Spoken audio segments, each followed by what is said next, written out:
Coba kalian bayangkan, 1 atau 2 dekade lalu, apakah kita pernah berpikir jika timnas Indonesia akan bertarung di laga yang benar-benar menentukan nasib ke Piala Dunia? Tentu saja enggak. Bahkan ketika itu, kita hanya berpikir kualifikasi Piala Dunia ya udah hanya sekedar timnas main toh, kan gitu.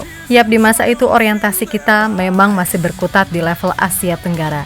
Namun dalam 2 tahunan terakhir, semuanya telah berubah dan kita bahkan sekarang berani menatap level yang lebih tinggi. Jelas semua nggak mudah karena memang untuk mencapai panggung tertinggi ada beragam jalan terjal baik dari internal maupun eksternal. Dan sekarang kita benar-benar ada di ambang pintu yang nyata.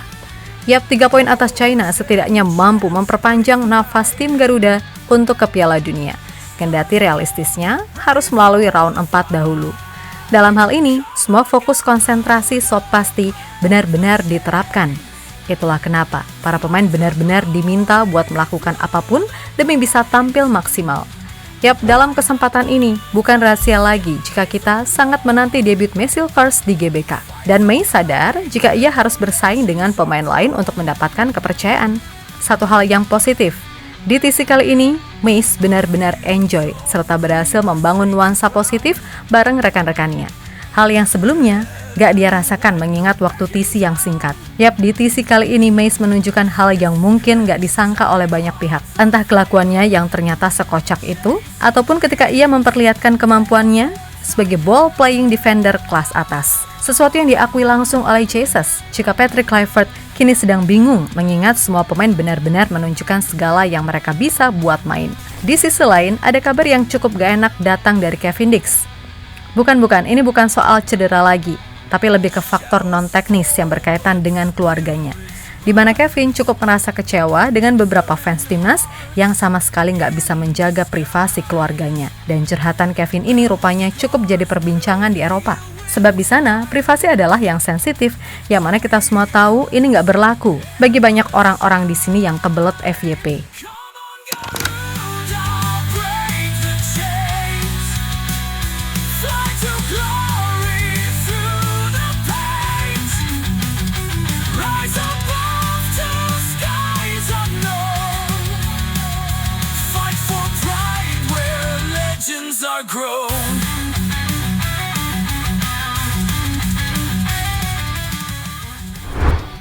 Hayo loh, siapa yang gak sabar buat lihat timnas main? Hehe, sabar ya, bentar lagi kok. Ya mudah-mudahan aja sih di masa krusial persiapan ini gak ada hal-hal atau drama-drama yang bikin suasana jadi keruh. Karena seperti yang udah-udah, pasti selalu ada aja pihak-pihak yang hobinya bikin sensasi gak jelas, yang ujung-ujungnya menimbulkan kegaduhan. Kayak kemarin ramai ini dibahas. Kok latihan timnas disiarin live TikTok sih? Hello, makanya kalau punya HP tuh gak usah sibuk cari bahan hujatan. Nah, tim-tim besar dunia pun udah sering kok bikin live modelan gituan. Ya kali admin timnas naif itu nge-live pas lagi taktikal. Yang ada dia malah yang diselengkat sama PSSI, kan gitu.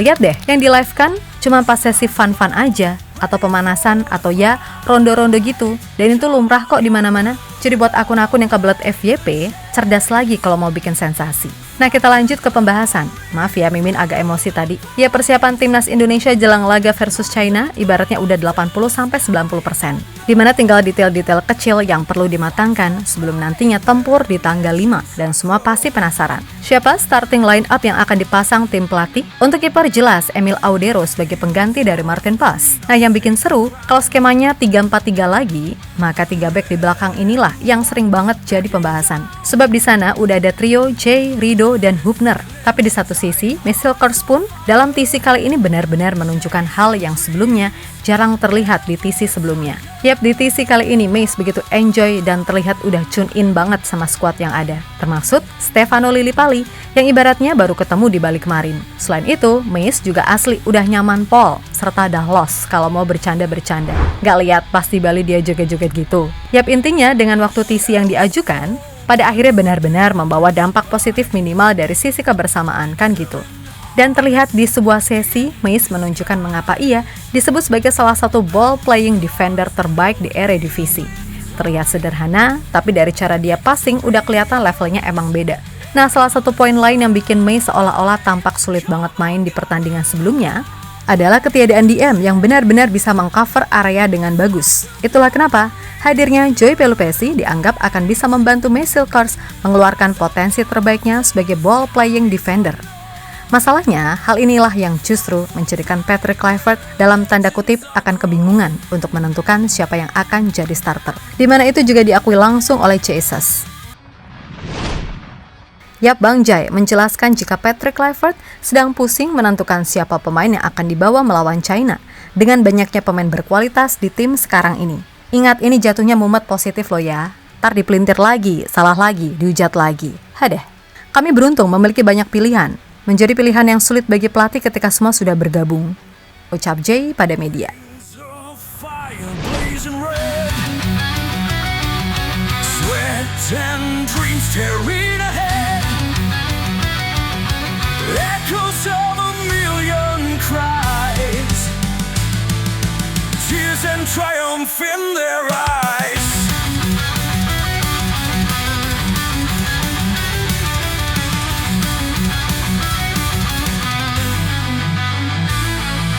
Storm the field, hearts collide.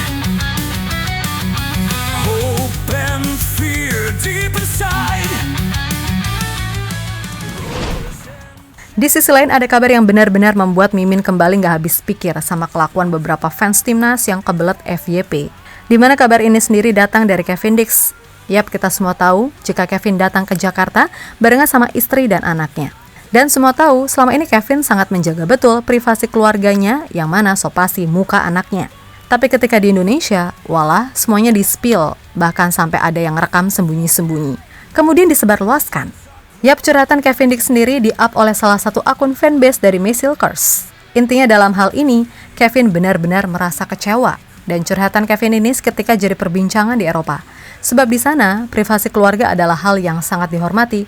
Lah di sini, ya udah semuanya diburu demi satu kepentingan yaitu FYP.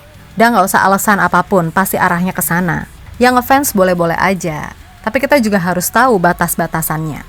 Ingat, negara kita tuh udah banyak jadi lelucon negara lain loh. Mulai dari SDM 78 lah, hingga so-soan mau ngakuin Israel kalau mereka pergi dari Gaza. Intinya, kalau pemerintah kita udah lucu, ya tunjukin kalau rakyatnya nggak gitu. Jadi please banget, tolong hargai privasi pemain karena biar gimana pun, mereka adalah aset berharga negara kita yang bisa jadi.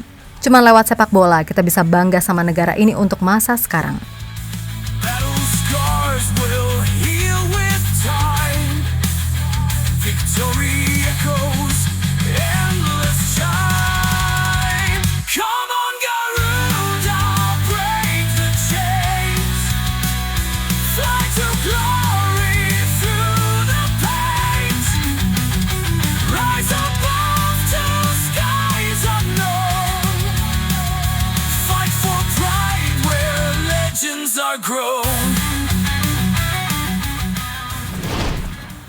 Yap, terlepas dari apapun, semoga aja segala apa yang terjadi gak membuat para pemain terpengaruh dan mereka bisa tetap fokus buat laga besok. Kemudian Mimin juga minta maaf kalau nadanya agak ngegas. Lah kalau gak gitu kadang greget sendiri. Intinya Mimin cuma mau timnas Indonesia bisa berprestasi dan gak dianggap sepele lagi di kawasan Asia. Dan mulai dari jajaran pelatih, staff, head scout, hingga penasehat teknis, semuanya punya nama besar. Belum lagi beberapa pemain kita juga sedang banyak masuk rumor transfer Liga Top Eropa. Jadi pastinya sorotan kini sedang banyak mengarah ke Indonesia. Jadi ingat perkataan Pak Edi Rahmayadi, media baik maka timnasnya baik. Pokoknya gaspol timnas Indonesia. Gak usah peduliin hal-hal aneh yang bisa ganggu fokus. Untuk itu, tetap semangat dan sukses selalu. Oke, kita Garuda.